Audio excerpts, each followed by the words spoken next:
Hello and welcome to the first edition of the Manchester is Red podcast of 2025, recording on Friday, January the 3rd, at United's trip to Liverpool. The Manchester is Red podcast now sponsored by NordVPN, the fastest VPN in the world, an absolute essential travelling companion. You can use NordVPN on 10 devices with just one account, easily switching your virtual location to access apps and websites in either country. It's easier said than done. It's a very easy app to use, and thankfully it is easier to use than it is to say. If you're out of the country, you can make sure you've got NordVPN to use your subscriptions and watch live sport you might miss. There's some live sport on this weekend that you may well want to see, and some that you may well want to miss, actually. But if you're at home, you can use it as well to save money with products that might be cheaper in another region. Get a Netflix subscription that's a little bit cheaper elsewhere than the UK, and maybe you could binge watch a series between 4 p.m. and 6 p.m. on Sunday instead, if that's what you'd rather do. Go to nordvpn.com/Manchester to get 4 extra months on the 2-year plan. The link is in the podcast description as well for this episode. So click on that link, use the code Manchester and get your discount through the Manchester is Red podcast. On to that football that we kind of hinted at there. Then I'm Tyrone Marshall, Samuel Luckhurst in the hosting chair today. First of all, Samuel, how was your New Year? It was very quiet, thank you. Happy New Year to one and all. I think you can still say that, even though it's the 3rd of January. But yeah, it was as quiet as it tends to be these days for familial reasons, unsurprisingly. Absolutely, yeah. I think we can have the weekend for wishing New Year, and then it's probably time to knock that stuff on the head and go about our normal business. And talking of the new year, United's first game of 2025, they've had pretty much what Ruben Amorim's been crying out for, which is a full week between games. They played Monday night, but nothing until late Sunday afternoon. Then 6 days of training, obviously be a couple of days off in there, but a chance to string together a few training sessions. So come Anfield on Sunday afternoon. Is it going to be New Year, New United? I suspect not. I mean, the fact that people are seriously predicting they'll get beaten 5-0 gives you an idea of where they're at. And I suppose the peculiar thing as well this weekend is that they could actually play their best team, their strongest team, whatever the hell that is. But they have got the players by and large available for that. I don't think you can really count Mason Mount and Luke Shaw among the 11 best or strongest players for United to put out, just because of how often they've been injured. So you just have to disregard them.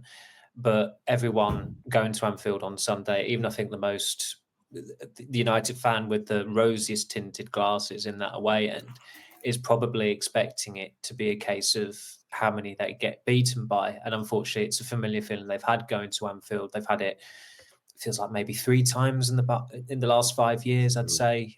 January 2020, April 22 was another one. Last season was another one. And last season, they didn't actually get beaten. It was quite a creditable draw that they got, that 0-0. And they had probably the best opportunities in the game in the second half, one for Garnacho, one for Højlund. And it wasn't a turning point. Everyone knows how the rest of that season went, but there was genuine appreciation from the United supporters that day that they hadn't got a hiding, essentially. And I remember the first 10 or 15 minutes, and Scott McTominay was the captain. He instructed Liverpool to attack the Kop in the first half, which was a pretty mischievous but constructive tactic. And it did work to an extent, but that first 10 or 15 minutes, there was one occasion where Sofian Amrabat was forced into... He was penned in by the corner flag, and he ended up getting a goal kick out of it. But there was this huge roar because Liverpool fans felt, right, we've got them here, we've got them where we want them.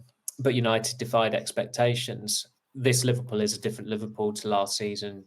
You look at those 3 games against United, and I remember the final one, the league game, at 1-0 in the first half, and it was such a one-sided first half at Old Trafford in April, and Klopp was visibly agitated that Liverpool had these presentable opportunities to go 2-0 up, and they never did, and they ended up going 2-1 down extraordinarily in that game through 2 pieces of moments of genius from Fernandes and Mainu.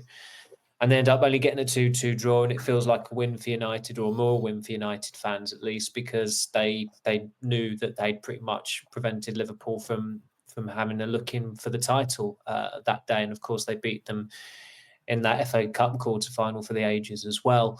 But as I said, this is a different Liverpool this season. I think it's much more ruthless, much more clinical. The tweaks that have been made have been extremely effective. And it seems as though Manchester United hired the wrong bald Dutch manager as well, if I'm to put it that bluntly. Yeah. I mean, it feels... we shouldn't joke about it really, but it feels typical of United being told to go get the bald guy from Holland and ended up with the wrong one. Although he did win 2 trophies. He did win 2 trophies, yeah. Anything. So let's hold our horses on the jokes. It's too easy to joke about it at the moment. I mean, you mentioned at the start there then that Ruben Amorim has got the players to field probably his strongest 11.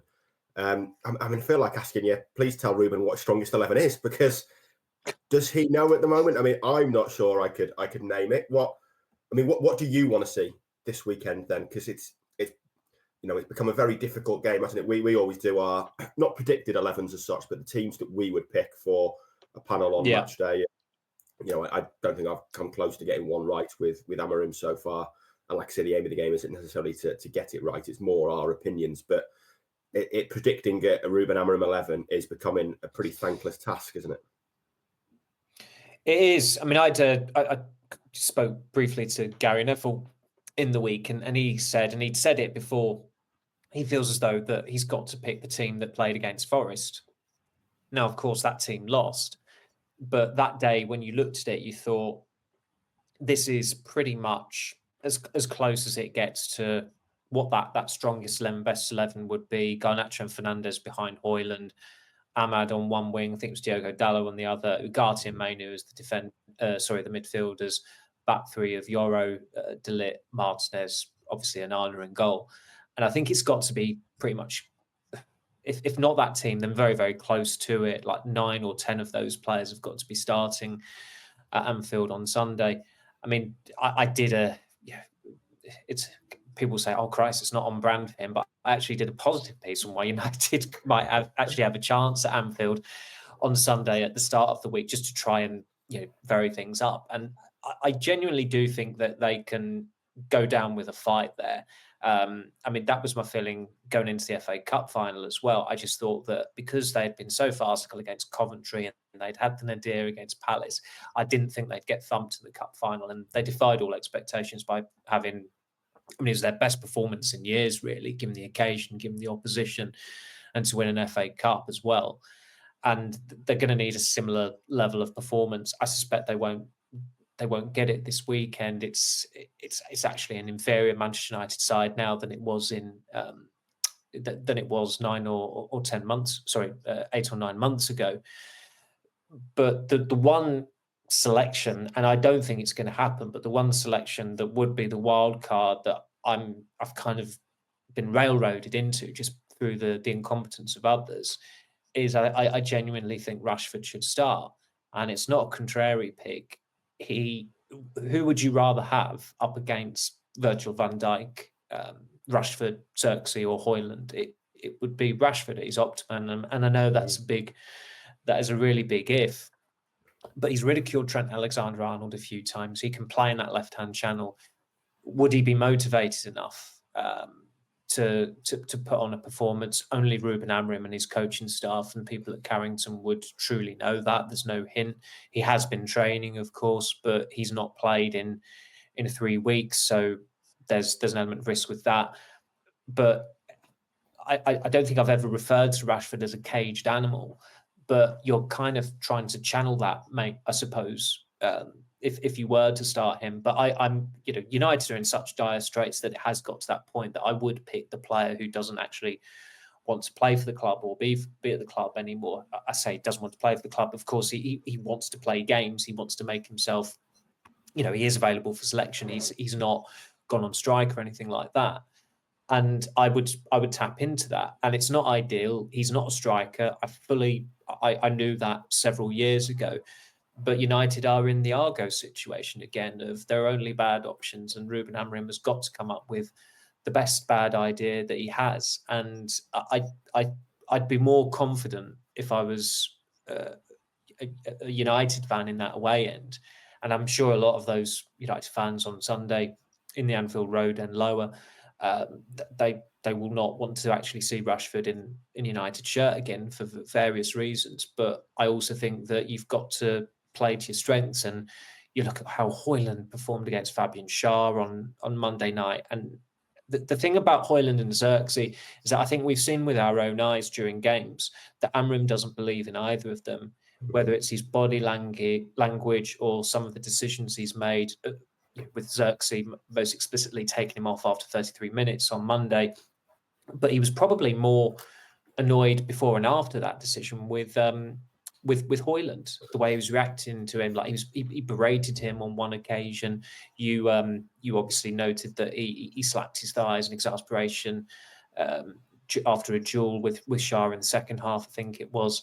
And I know we've not really exactly seen, there haven't been many examples in the past 18 months of Marcus Rashford really exerting himself, but the cup final is a good example. I felt going into the cup final he should start. You're just tapping into the occasion, the opponent, his record against the opponent, and also his background. Born in Wythenshawe, boyhood United fan. Do you want to help the club avoid the humiliation of allowing Manchester City to do the double in a trophyless season where you finished 8th in the Premier League and gone out of the Champions League at the group stage by finishing bottom? And he did. He was very good that day. He gave Kyle Walker a real chasing. So that would be the one wild card pick. I would go with that side. Otherwise, I suspect that Amrin will go with Højlund. He's obviously not going to start Xerxes. He can't start Xerxes after what happened on Monday. Maybe he'll surprise us and he will start him, but I think Virgil van Dijk knows Xerxes quite well. I don't think he's going to be. I don't think he's going to be worried about anybody he comes up against. But Rashford I think it's only Leicester City scored more goals against for United than Liverpool. So he's got a good record against Liverpool. He's again the local angle, caged animal aspect. It could easily backfire, but I think it's got to that point because this team hasn't scored a goal in, 217 minutes now. You've got to seek a different solution, and I think that would be one of the that is still a logical alternative solution, despite the player's current situation where he's obviously wants out and he's not played for 3 weeks. Yeah, I've got to say you've talked me into it there. To be honest, the question I was going to ask was, will Rashford even be in the squad with Fernandes and Ugarte back? And it does feel like a big. Obviously, he didn't come on Monday night. It feels like a big indicator of whether relations have thawed or whether it was just emergency measures on Monday that he was on the bench. But you probably have talked me into it there. There's certainly the way Højlund was handled by Schär on Monday night. There's certainly a chance that Van Dijk just pockets him essentially, and at least Rashford does offer a different threat. And we said it before, he does step it up for the big games. So yeah, that's certainly an option. That's something you've certainly managed to talk me into. So we'll see if Ruben Amorim's listening and whether he starts. And I was going to say that playing Liverpool as well at the moment, the way Liverpool are run is kind of embarrassing to United in a way, with one pretty big caveat in that their 3 best players could all sign for Real Madrid before the game at the weekend, which is obviously disastrous. But you look at how seamlessly they've replaced a manager this weekend, and not just a manager, but someone who was he was considered one of the greats there. It's obviously not comparable to Ferguson, but in stature of how he was appreciated by the fans and things like that, it was kind of replacing someone similar to that level. United still haven't got that right, and Liverpool got it right first go, basically. Yeah. And then, Ten Hag wanted Cody Gakpo, who looked brilliant. Ralph Rangnick pushed for Luis Diaz in that January window when he was mentioning various attackers that were available. He looks excellent.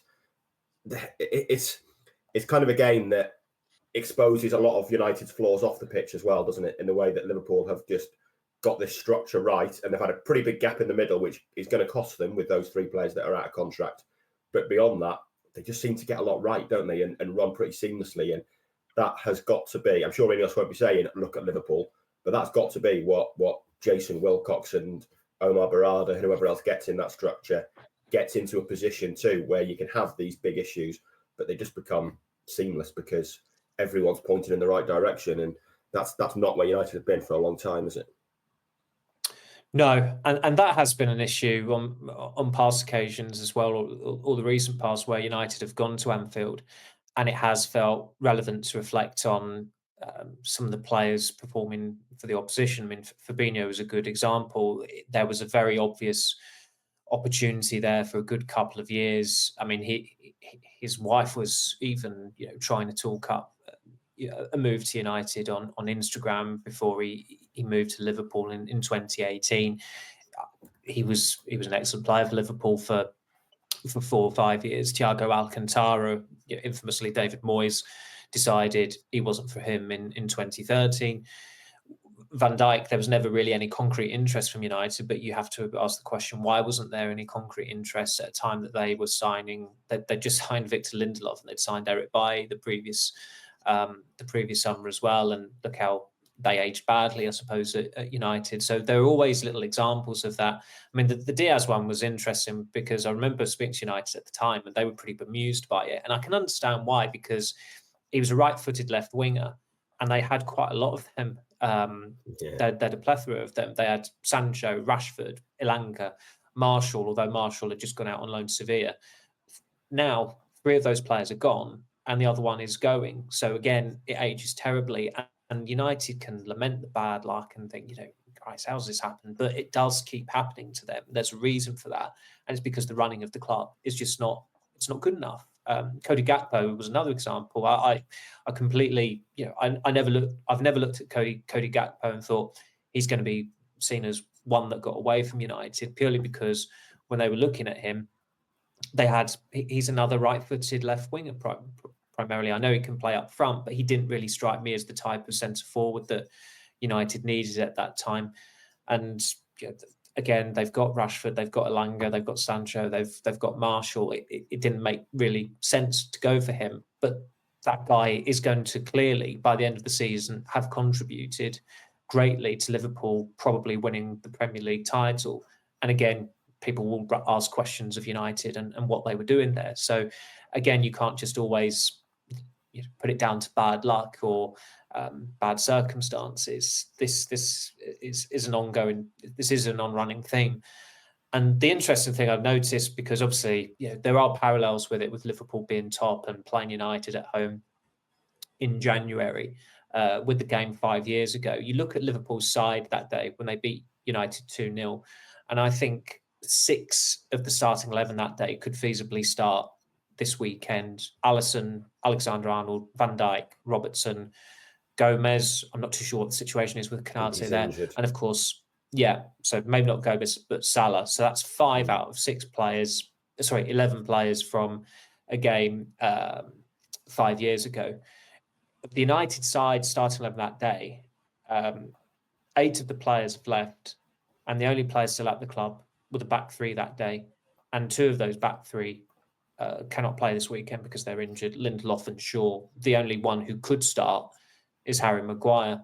Now, that gives you an idea of the upheaval, the overhauls United have gone through, but the fact they're going to need another overhaul in the summer just shows that they are in this never-ending cycle.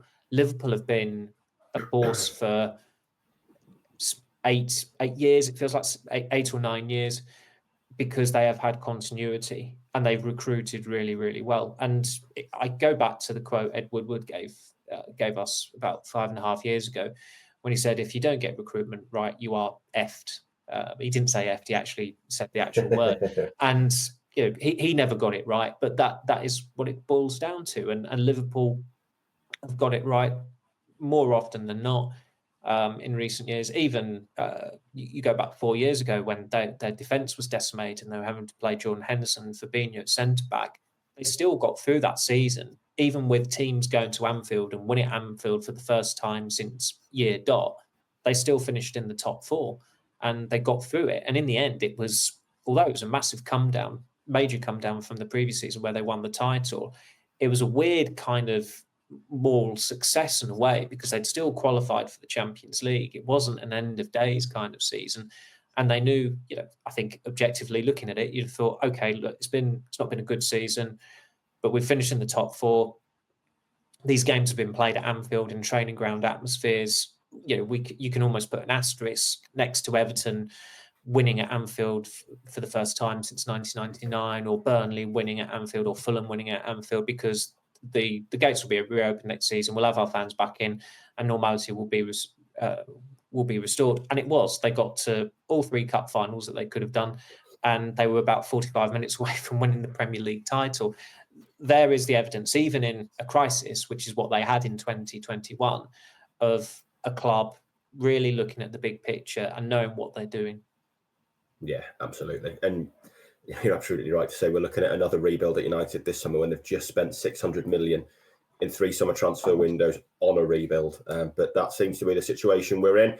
We'll be back after the break to discuss the transfer window and look at what might or probably might not happen in January.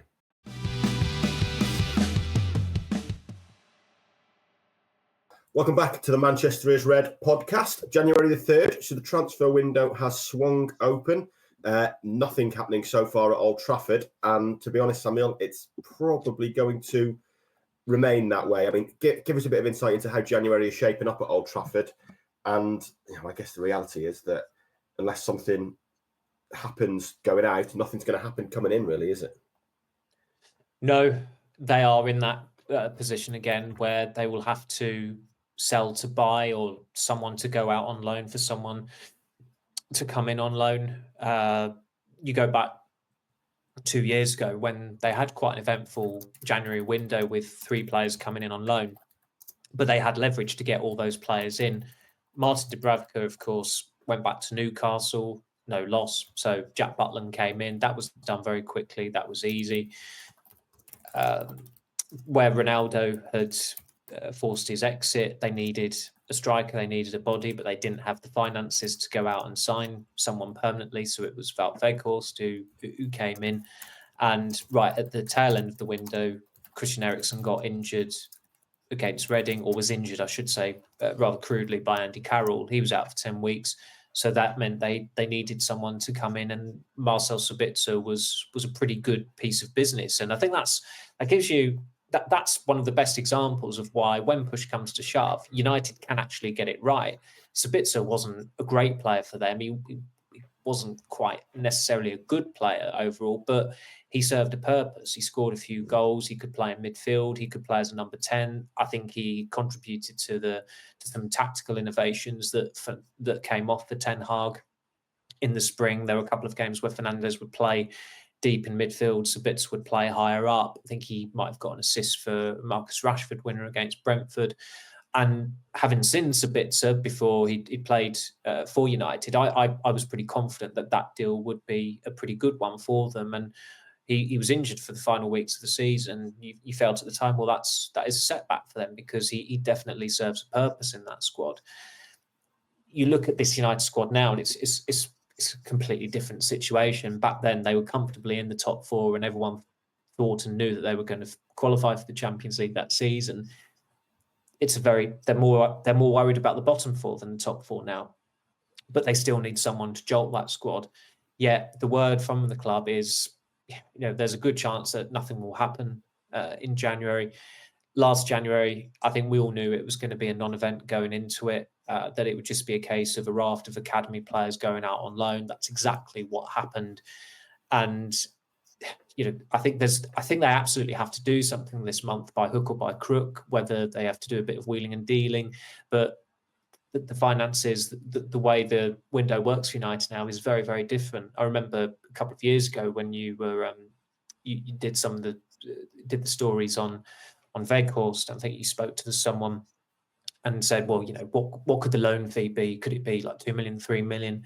And they said, look, we wish United had that much at that time. Clearly, the way United have been functioning in the market in the past, pretty much since the pandemic, has been to invest everything in the summer and then hope we don't have to do anything in the winter. And they should have learnt their lesson by now, given how badly things have gone in quite a few of the first halves of their seasons. It happened, like Solskjaer's final season went badly. The first half of it, Ten Hag's second season, first half of it went badly.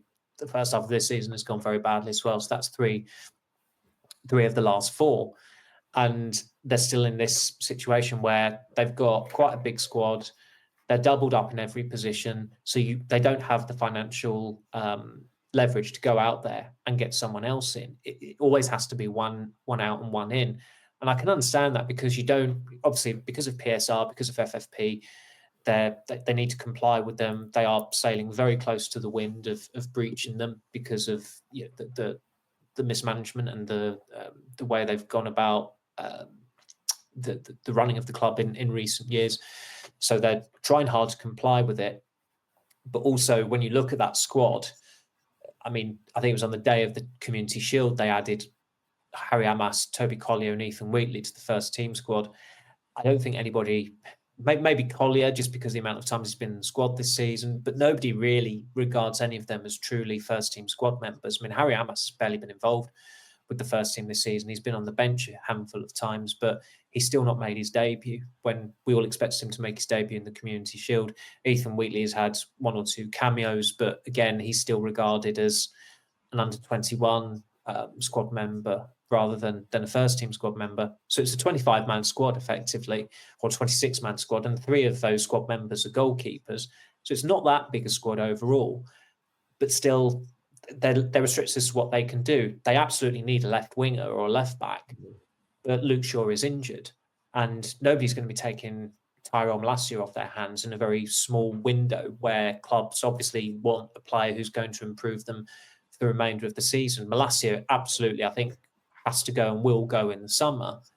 And there's an argument that Shaw should go as well. I think he's outstayed his welcome. But you're not going to be selling an injured Luke Shaw. You're not going to be selling an injured Victor Lindelof. Nobody, I would be surprised if a club came in and wanted to actually pay a fee to sign Christian Eriksen when he's going to be available in the summer on a free. And players who United really could do with getting rid of. Who's going to come in for Anthony now? I think, as I said before, Rashford coming out and publicly declaring his wish to get a move this month has done them a favour. But as suspected, there is going to be a very, very small, if there is a market at all for him, it will be a very small market. And it could be one of those where it does go down to the wire, where it does come to a case of when push comes to shove and who blinks first. Yeah, absolutely. I always remember someone close to that Vegas deal 2 years ago saying of United that they haven't got a pot to pee in. And I think in the 2 years since, things have got so bad they're going behind trees now. They really are in a situation where they have to sell to buy. And on that front, I mean, I was going to say to you, who would you sell then? Who would you let go to bring in some funds? But it almost feels like it's worth flipping the question to who would you not sell? Who are the untouchables in this squad? Because I think we've mentioned before that 600 million in the last 3 transfer windows. You look at this squad, probably 25 senior first team players there. I mean, if you gave Amorim an unlimited budget now and said, who do you want to keep? I'm not sure we'd need 2 hands to count them, to be honest. No. So, I mean, is there anyone in that squad that is untouchable that you say he's not for sale? I don't think there actually is, but I'd still say, look, you'd keep Mainu, you'd keep Ugarte, you'd keep Yoro. That's it. It's got to that point. I mean, I knew it was going to. We all knew it was going to happen because it's United. But the Fernandes contract last year, that's proof that of a club that just don't listen, don't learn. The previous occasion he got a contract, it just added a year. He got a big pay rise. His form went down the pan. Now his form did then recover after he got the captaincy in Ten Hag's first full season when he was effectively the captain. But last year, he's got the club over a barrel. I've just got the Player of the Year award again. I've just helped you win the FA Cup. I've performed this well, and you've got Casemiro and Marcus Rashford on a bigger salary than me. I want a pay rise. Otherwise, I can go to Saudi Arabia. And United probably should have been. I don't think anybody condemned them at the time for it, but United probably should have been braver and said, "Okay, go." And it would have been. Some would have said it would have been a dreadful look. But there was definitely, there was definitely a case for them to say, no, we're not going to give you a pay rise and just put you add a year to your contract. But you look at Fernandes' form this season. The fact that he's been sent off 3 times, having not been sent off before the start of this season, I think he's overall been a pretty good captain for United. I think he gets far too rough a ride from some punters out there who maybe have ulterior motives in terms of, there's a relationship or an association to through someone to another Manchester United player. But his captaincy this season it's let United down on at least 3 occasions. And there are times when you watch him and a goal goes in, or United concede a goal. There's nothing wrong with it, and he's complained to the referee. You just think, you just want a United player to tell him to shut up, expend his energy, channel his energy on something more productive, like actually influencing the game or scoring a goal, rather than just wasting his breath berating a referee. And that is going to be an issue on Sunday, because the referee is Michael Oliver, who's going to be officiating United for the first time in 11 months, I think it is, which is quite a long period of time for a referee to go without officiating a club. But it also signals that there is an issue there, and people at United have spoken quite openly to me about the concern they have with the way Oliver deals with Fernandes. And I think you can see it from both sides. I think Oliver loves the attention. He's a grandstanding referee. He's a poor referee. But also Fernandes does pointlessly pick fights with referees at times. And referees at times, they're inclined to give him short shrift. And it is going to definitely have a bearing on how they handle him. And he's got to be more tactful at times. But he shouldn't even be expendable. As I said earlier, I think it's just those 3 players. I mean, Yoro and Ugarte, they were only just recently signed, but the other players they signed in the summer, Mazraoui's had a pretty respectable season, and they didn't pay too much money for him. But again, it was just the principle of signing players who'd played under Erik ten Hag, or who had been born in the Netherlands, or had played for Ajax. I mean, the De Ligt deal made absolutely no sense whatsoever, and it beggars belief that you've got quite experienced football administrators there, like Dan Ashworth and Jason Wilcox and Omar Barada, who just say, okay, yeah, that's fine. And they were discussing De Ligt for quite a long time as well. But there was a clear red flag there. Look at the decline over the past 5 years. Yet they signed someone based on what he did 5 years ago. So I think it's completely right to flip the question. It's more a case of who wouldn't you sell, and certainly just covering the club from an objective perspective and being impartial. I think even we're at the end of our tether, just watching the vast majority of the players. Yeah, absolutely. And I think, in the summer you'd have had Garnacho on that list, and you could see why at the start of this season. He's had some great moments this season, but it kind of feels like we're in a position with Garnacho now where he just doesn't fit in this system. He's a winger who hasn't got a role, and if you're essentially backing Amorim as the long-term man, then maybe you encourage a market from Garnacho for Spain. I think there's probably long been a feeling that he's going to end up at Real Madrid or somewhere like that eventually, and maybe you try and accelerate it, because there's little point carrying a player who, one of the few players who's actually got some value in this squad, just to essentially come on for 20 minutes here and there, which is what he's been doing recently, and he's not looked a natural fit in that number 10. So, I can see why we would certainly shift his status to maybe being available if it helps fill a different position. And talking of that, then, I said that there might be no incomings at all, but let's consider that there might be. What is the one position? Obviously, it's going to be a window where there's small fixes, there's minor fixes. But what is the one position this window that would make the most difference over the next 6 months, do we think? I think we can make a good argument that they need players all over the pitch. But it's the one that you look at and go, if they can just fix that, that will, I was going to say ensure they stay up, but that will, give them enough to make sure they go on and get top half, maybe, in some respectability out this season. What's the biggest one that could change something for them over the final 5-6 months of the season? A dependable goal scorer. And the caveat with that would be, have you got the players to actually service him? But I'd argue they have. Mainu on his day, Fernandes on his day, Ahmad, Garnacho. You look, there is, if provided those players are actually performing, you have got players who can service a striker. And I didn't think that they should have signed Højlund. I didn't think they should have signed Xerxes. I mean, if I went on, the majority of players they've signed in recent years, I probably didn't think that they should have signed. But goals, it's a very, very simple statement. It's a very simple fact. Goals win football matches, and Manchester United need to win football matches. They've not been winning recently because they've not been scoring, and that's a huge, huge issue.